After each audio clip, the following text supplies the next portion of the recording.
everyone, my name is Lynn Kish and I'm an Information Services Librarian here at the Norris Medical Library at USC. We've created 4 separate videos that go over the different steps in complying with the NIH Public Access Policy. In this first video, I'll give you a general overview. And so we'll be answering today the following questions. What is a PMID and what is a PMCID? What is the National Institutes of Health or NIH Public Access Policy? What are the options for complying with the NIH Public Access Policy? Who is responsible for this compliance? How can a manuscript be submitted to PubMed Central? And lastly, how do you locate more information about this process? So let's get started. A PMID is a PubMed identification number. It is a unique number assigned to each article indexed to PubMed. An article receiving a PMID requires no particular effort from the author. A PMID is included in a PubMed citation below the abstract, as shown here. A PMCID is a PubMed Central identification number. PubMed Central is a free full-text archive of the National Institute of Health's National Library of Medicine. This unique number is assigned to each article submitted to PubMed Central. The PMCID verifies that articles have been submitted to PubMed Central in compliance to the NIH Public Access Policy mandate. Please be aware that it may take up to 6 weeks for a PMCID number to be generated. And note that not all PubMed citations have a PMCID. Here's an example of a PubMed citation that does. It is listed below the abstract and to the right of the PMID. So here's the language of the NIH Public Access Policy that can be found in the 2008 Consolidated Appropriations Act.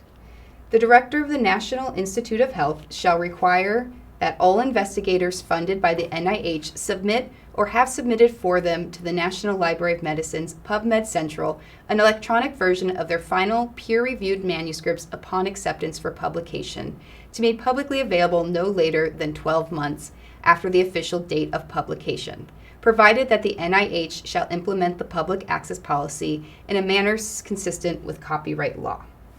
In other words, this is a mandate and not an option. If you have received funding from NIH, you must submit your published research to PubMed Central for public access.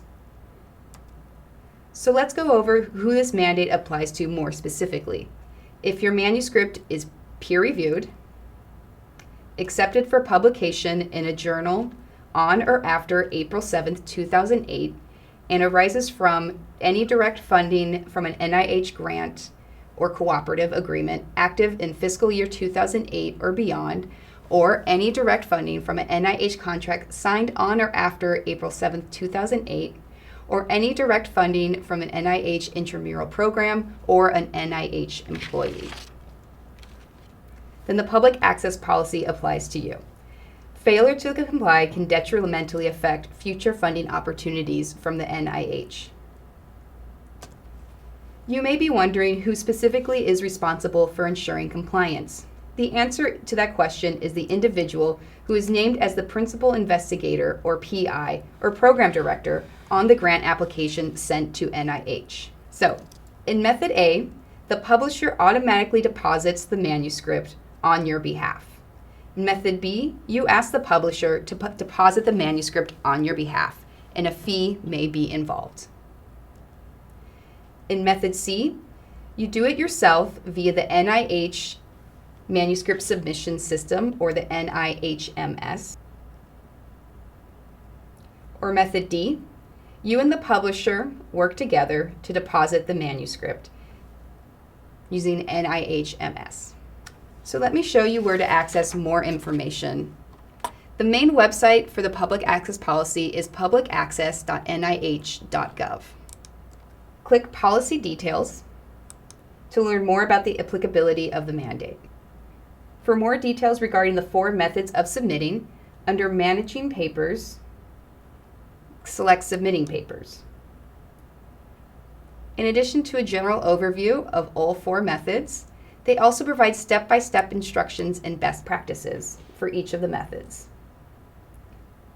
And lastly, some methods mentioned using the NIH Manuscript Submission System. You can locate this at nihms.nih.gov. Their help section includes frequently asked questions as well as step-by-step guides with screenshots. If you have any questions about the NIH Public Access Policy, you can contact us through our library's homepage. The address is www.usc.edu/nml, and you can click Help in the upper right corner. To contact us Monday through Friday between the hours of 9 a.m. and 5 p.m., you can call us directly at the reference desk at 323-442-1111. You can also email us anytime at medlib@usc.edu, or you can fill out our online Ask a Librarian form. I hope you found this video helpful. Thank you so much for your time.